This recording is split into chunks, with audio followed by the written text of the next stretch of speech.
दोस्तों हमारे चैनल पाक व्यूज़ टीवी को सब्सक्राइब फरमाएं, शेयर फरमाएं और लाइक फरमाएं। शुक्रिया। बिस्मिल्लाहिर्रहमानिर्रहीम, अल्हम्दुलिल्लाहि रब्बिल आलमीन, वस्सलातु वस्सलामु अला रसूलिहिल करीम, अम्मा बाद। पाक व्यूज़ टीवी, मोहम्मद मंशा, अस्सलामु अलैकुम जी, कैसे हैं जनाब? आज इस प्रोग्राम में जायज़ा लेते हैं ये जो मर्ज़ कोरोना वायरस का है, इस वबा के कवर तले कुछ और मर्ज़ भी हैं लोगों में, ख़ास तौर पर आला हुकाम में। लिहाजा वो इस कवर तले अपने स्कोर सेटल करने के चक्कर में है, या कम अज़ कम ये इम्प्रेशन आवाम में डेवलप हो रहा है, और ये बड़ा ख़तरनाक इम्प्रेशन है। और ये इतना अनफाउंडेड नहीं है, इसलिए कि कुछ ऐसे एक्ट्स दानिस्ता या नादानिस्ता तौर पर हुकाम की तरफ से किए जा रहे हैं कि जिसका अल्टीमेट नतीजा ये लाजमी तौर पर होगा, और ये बड़ा ख़तरनाक है पाकिस्तान के लिए, अवाम के लिए, और इस्तेकाम जो समाजी या रियासती या सियासी इस्तेकाम है उसके लिए।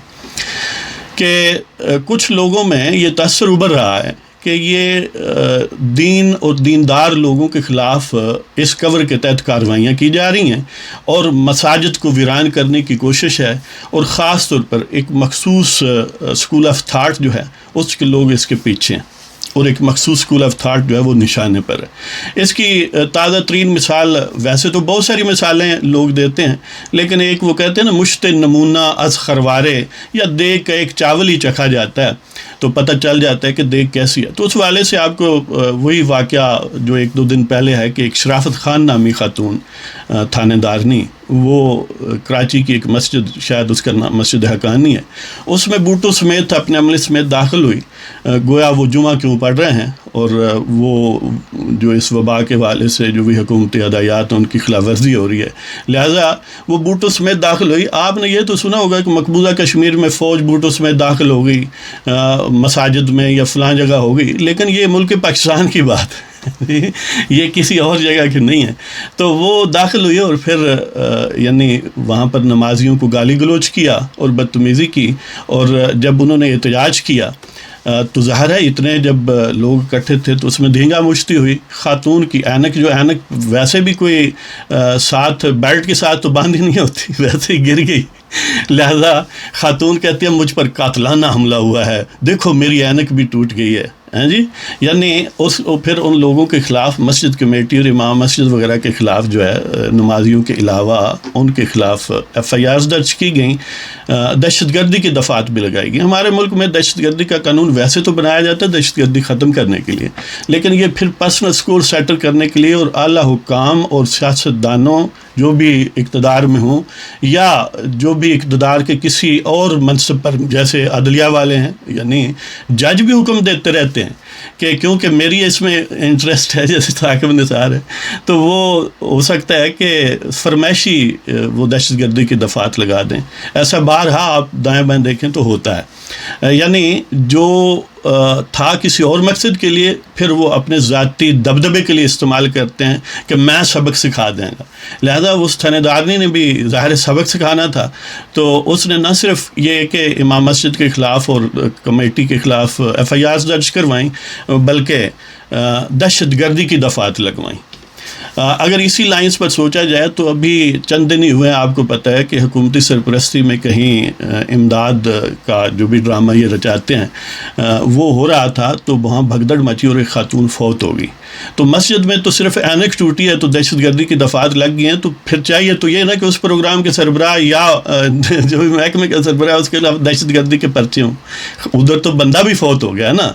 इस तरह बैंकों के सामने यूटिलिटीज़ बिल के जमा करने के लिए आपको पता है इज्तिहाम होता है, और बहुत सारी जगहों पर, और भी जैसे इवन ख़ुद पुलिस एहलकार या सिक्योरिटी के हजरात उस प्रोटोकॉल पर अमल दरामद नहीं करते। वो खातून भी उस वक़्त नहीं कर रही थी यानी मज़े की बात यह है। तो अगर ये इस तरह हो सकता है, तो नमाज जब पढ़ी जाती है तो बजाय ये कि एक हिकमत से उनको समझाया जाए या बिलफर्ज एंटर ना होने दिया जाए ना, पहले वहाँ जाकर खड़े हो जाए जी, लेकिन ये काम नहीं करना, और मस्जिदों के तकद्दुस को पामाल करने का रुझान जो है ये मुमलकत पाकिस्तान जो है उसमें ये मुनासिब नहीं है। अवाम जो है बहरहाल दीनी रुझान रखते हैं और इससे लॉ एंड आर्डर के मसाइल पैदा होंगे, लेकिन बाज़ लोगों को इक़्तिदार का कोई भी टुकड़ा मिले तो उनके यानी दिमाग तक चढ़ जाता है। تو اسی طرح وہاں پر ہوا ہے. تو یہ اس پر پھر علماء کی کانفرنس ہوئی ہے. میں مزید کوئی اس پر کمنٹس نہیں دینا چاہتا. میں چاہتا ہوں کہ آپ جناب ممتاز عالم دین حضرت مفتی تقی عثمانی دامت برکاتہم عالیہ، انہوں نے اس کانفرنس کے حوالے سے پھر ایک بیان جاری کیا ہے، وہ میں چاہتا ہوں کہ آپ سن لیں. بسم اللہ الرحمن الرحیم.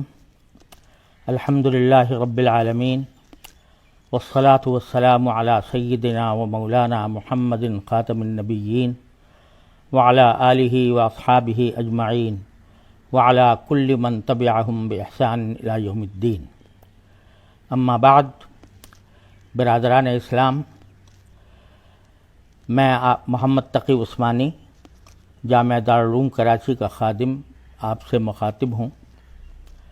آج وبا سے پیدا شدہ موجودہ صورتحال کے حوالے سے علماء کرام اور ائمہ مساجد کا ایک اہم اجلاس آج بروز اتوار 12 اپریل 2020 میں جامعہ دارالعلوم کراچی میں منعقد ہوا. اس اہم اجلاس میں 10 اپریل 2020 کو جمعہ کے دن جامع مسجد حقانی فرنٹیئر کالونی اور اس سے پہلے والے جمعہ 3 اپریل کو جامع مسجد غوثیہ لیاقت آباد میں، نیز کچھ دیگر مساجد میں بھی جو ناخوشگوار واقعات پیش آئے اس پر انتہائی رنج و غم اور تشویش کا اظہار کیا گیا. مبینہ طور پر جامع مسجد حقانی میں خاتون پولیس افسر کا جوتوں سمیت مسجد میں داخل ہو کر مسجد کی حرمت کو پامال کرنا اور نمازیوں کے ساتھ بد تہذیبی کا معاملہ کرنا کسی طرح قابل قبول نہیں ہے. اور اگر کسی نے خاتون کے ساتھ کوئی زیادتی کی ہے تو اس کے بجائے امام اور خطیب کے خلاف مقدمہ قائم کرنا نہ صرف کھلی ناانصافی ہے بلکہ ان صریح یقین دہانیوں کے خلاف ہے جو وزیر اعلیٰ سندھ اور انتظامیہ کے مختلف ذمہ داروں نے بار بار کرائی ہے کہ امام صاحب کا کام صرف اتنا ہے کہ وہ لوگوں کو پابندی کی تلقین کریں جو انہوں نے انجام دی. اس کے باوجود لوگ اندر آئیں تو انہیں زبردستی باہر نکالنا امام یا مسجد کی انتظامیہ کا کام نہیں. یہ حکومت کے اہلکاروں کا کام ہے کہ وہ مسجد کے باہر لوگوں سے حکمت اور نرمی کے ساتھ پابندی کرائیں. لہذا اجلاس نے پرزور مطالبہ کیا کہ نمبر 1، امام صاحب اور مسجد کی انتظامیہ کے خلاف FIR فوراً ختم کی جائے. نمبر 2، خاتون SHO جنہوں نے مبینہ طور پر مسجد کی حرمت پامال کی ہے انہیں معطل کیا جائے اور واقعے کی پوری تحقیق کی جائے. نمبر 3، 27 مارچ 2020 کو جو FIR درج کی گئی ان کے بارے میں وزیر اعلیٰ سندھ اور IG نے جو یقین دہانی کرائی تھی آج 2 ہفتوں سے زائد گزرنے کے بعد بھی وہ ابھی تک ختم نہیں کی گئیں. ان کو بھی وعدے کے مطابق فوراً واپس لیا جائے. اس کے علاوہ اجلاس میں اس بات پر بھی غور کیا گیا کہ مساجد میں نمازیوں کی تعداد 5 افراد تک محدود کرنے کی پالیسی قابل عمل ثابت نہیں ہو رہی اور اس سے ملک بھر میں مسائل پیدا ہو رہے ہیں. اس لیے اب مساجد کو تعداد کی پابندی کے بغیر کھولنے اور دوسری احتیاطی تدابیر مثلاً صفوں میں فاصلے کی مقدار وغیرہ پر غور کرنے اور آئندہ کا لائحہ عمل طے کرنے کے لیے تنظیمات مدارس دینیہ اور دوسری دینی جماعتوں کا ایک نمائندہ اجتماع بروز منگل 14 اپریل سن 2020 کو جامعہ دارالعلوم کراچی میں منعقد کیا جائے گا، جس میں وبا کی مجموعی صورتحال اور دینی اعتبار سے عوام کی رہنمائی پر بھی غور کیا جائے گا. اجلاس کے تمام شرکاء نے ملک بھر کے میڈیکل اور پیرامیڈیکل اسٹاف کی خدمات کو خراج تحسین پیش کیا کہ جس قربانی اور تندہی کے ساتھ وہ اپنے فرائض انجام دے رہے ہیں وہ پوری قوم کی طرف سے شکریہ کے مستحق ہیں.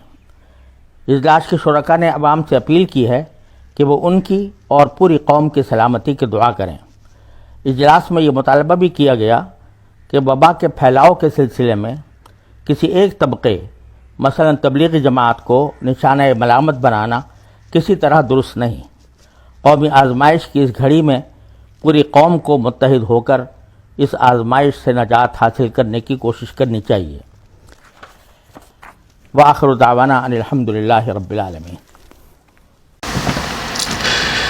تو یہ تھا جناب بیان یا علماء کا رد عمل اس معاملے پر، ان کا موقف۔ میں یہ چاہ رہا تھا کہ دوستوں کو یہ زیادہ سے زیادہ پتہ چلے، اس لیے کہ بہرحال علماء جو ہیں ان کے حوالے سے جو حکومتی اہلکار یا حکومتی شخصیات ہیں یا پورا اسٹیٹ سٹرکچر ہے پاکستان کا، وہ بیاسڈ ہے، وہ متعصب ہے، علماء کے خلاف ہے۔